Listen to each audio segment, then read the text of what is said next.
നല്ല പടം, സൂപ്പർ പടമായിരുന്നു. അച്ഛനും മോനും അടിപൊളിയാണ്. 2026 അച്ഛനും മകനും തൂക്കും. നല്ല പടം, അടിപൊളി പടം. പടം തുടങ്ങിക്കഴിഞ്ഞ് ലാസ്റ്റ് വരെ നല്ല ഭംഗിയായിട്ട് കൊണ്ടുപോയിട്ടുണ്ട്. എന്തായാലും അഭിനയത്തിൽ കാളിദാസ് ജയറാം ഒരുപാട് ഉയർന്നിട്ടുണ്ട്. ആസ് യൂഷ്വൽ കോമ്പിനേഷൻ ഇതുവരെ അവർ നിരാശപ്പെടുത്തിയിട്ടില്ല.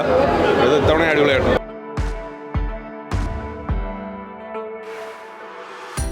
നല്ല അടിപൊളി പടം. ജയറാനും മോനും എൻ്റെ ഒരു നല്ല ആക്ടേഴ്സാണ്. നല്ല ഇഷ്ടപ്പെട്ട പടം കണ്ടു. ഒരു ഫാമിലി പോയിട്ട് കാണാൻ പടമാണ്. നല്ല പടം, സൂപ്പർ പടമായിരുന്നു. അച്ഛനും മോനും അടിപൊളിയാണ്. 2026 അച്ഛനും മകനും തൂക്കും. നല്ല പടം, അടിപൊളി പടം. ഇന്ന് സിനിമയിൽ നടക്കുന്ന കുറേ കാര്യങ്ങൾ, സിനിമാ രംഗത്ത് നടക്കുന്ന ആ കുറേ കാര്യങ്ങൾ ഇതിനകത്ത് തുറന്ന് കാണിക്കാൻ ശ്രമിച്ചിട്ടുണ്ട്. നല്ല കാര്യങ്ങൾ, ചീത്ത കാര്യങ്ങളൊക്കെ ഉണ്ട്. എന്തായാലും അഭിനയത്തിൽ കാളിദാസ് ജയറാം ഒരുപാട് ഉയർന്നിട്ടുണ്ട്. ആശാർദനം പ്രത്യേകിച്ച് പറയേണ്ട ആവശ്യമില്ല. സൂപ്പർ പടം.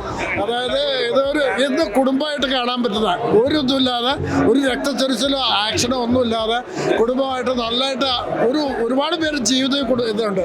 ഒരുപാട് പേരുടെ കുടുംബത്തിൻ്റെ ചരിത്രം തുറന്നു പറയാൻ ശ്രമിച്ചേക്കാണ്. ആസ് യൂഷ്വൽ കോമ്പിനേഷൻ ഇതുവരെ അവർ നിരാശപ്പെടുത്തിയിട്ടില്ല. ഇത് ഇത്തവണ അടിപൊളിയായിട്ടുണ്ട്.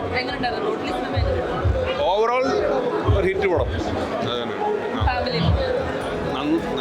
നല്ല രീതിയിൽ എൻജോയ് ചെയ്യാൻ പറ്റുന്ന കോമഡി, ഫാമിലി സെന്റിമെന്റ്സ് എല്ലാം കണക്റ്റഡ് ആണ്. എല്ലാം കൊണ്ടും നല്ലൊരു പടം.